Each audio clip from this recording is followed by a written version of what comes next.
শহরের মাইয়া গো লাগে উড়া ধুরা, তুমি কোন শহরের মাইয়া গো লাগে উড়া ধুরা।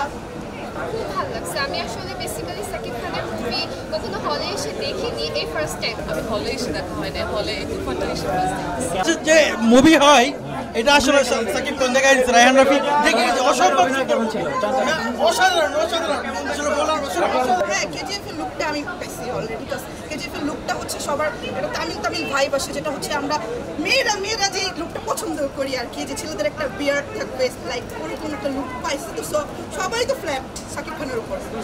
একটা ছবিও মিস দেয়নি এখন পর্যন্ত, ওনার ডিরেকশনে নাটক বলেন, ওয়েব সিরিজ বলেন। আর দ্বিতীয়ত চঞ্চল চৌধুরী আছেন, তৃতীয়ত শাকিব খানের অন্যরকম একটা রূপ দেখা যাচ্ছে।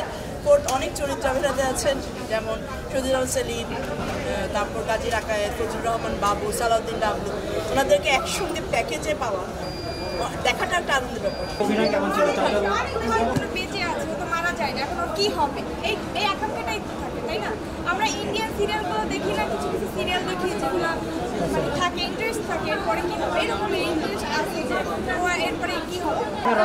সবাই খুব কিন্তু আমরা একদম সারপ্রাইজ হয়েছি, মানে আসলে দুজনে একসাথে কম্বিনেশন পারফেক্ট, মানে 10 আউট অফ 10। দর্শকের ভালোবাসাটাই তো আমরা চাই, দর্শক আমাদের সাথে যে আছে।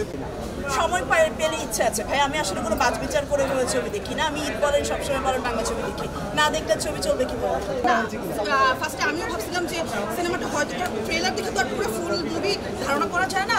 তো এখন যে এসে দেখলাম যে এটাতে কোনো কপি নাই, এটা হচ্ছে ওইটার উপর বেস্ট করে করা হয়েছে, নট যে কপি। উড়াধুরা গান তো হচ্ছে এই মুভির সবচেয়ে বেস্ট গান, যেটা হচ্ছে অনেক মানে 10 অফ 10 উড়াধুরা, লাস্টে যেটা দিয়ে আমরা মুভিটা শেষ করছে। তো গানের ভিতরে উড়াধুরা গানটা ছিল বেস্ট।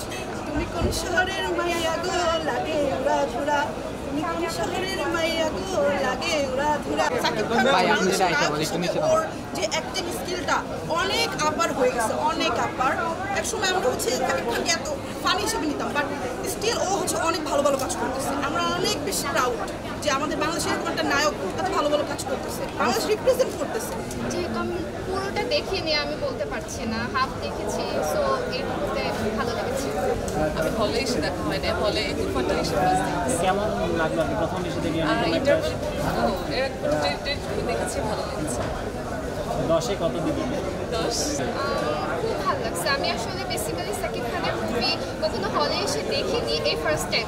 রায়হান রাফির পরিচালিত মুভি আই থিঙ্ক ভালো হবে, এই আশা নিয়ে এসেছি। আপাতত যতটুকু দেখেছি ভালো লেগেছে। আমার মনে হয় যারা ভালো ক্লাসের, যারা সবাই বাঙালিদের বাংলাদেশ শুনলেই খুব খারাপ মনে করে, না দেখবো না, ইংলিশ মুভি দেবো। আমার মনে করে ভালো লেভেলের লোকরাও এখানে আসবে। আর ব্যাকগ্রাউন্ড সিনেমার খুব ভালো, আপনারা আসতে পারেন। আর সব বিদেশের নায়িকাকে নিয়ে কাজ করেছে। এই যে আমাদের একটা প্লাস পয়েন্ট যে ইন্ডিয়ান নায়িকাকে নিয়ে কাজ করেছে। আমার বিশ্বাস যে ভালো থেকে শুরু করে সবাই শাকিব ভাইয়ের ছবি দেখতে যাবে। আপনারা আসুন, অনেক অনেক ভালো লাগবে। আর ছবিটা কিন্তু খুব কমেডি। আমরা শাকিব খানকে 2 রকম চরিত্রে দেখব। যখন দেখবেন তখন আপনারা বলবেন যে আসলে আমরা ফেরত আসলে ভালো লাগবে।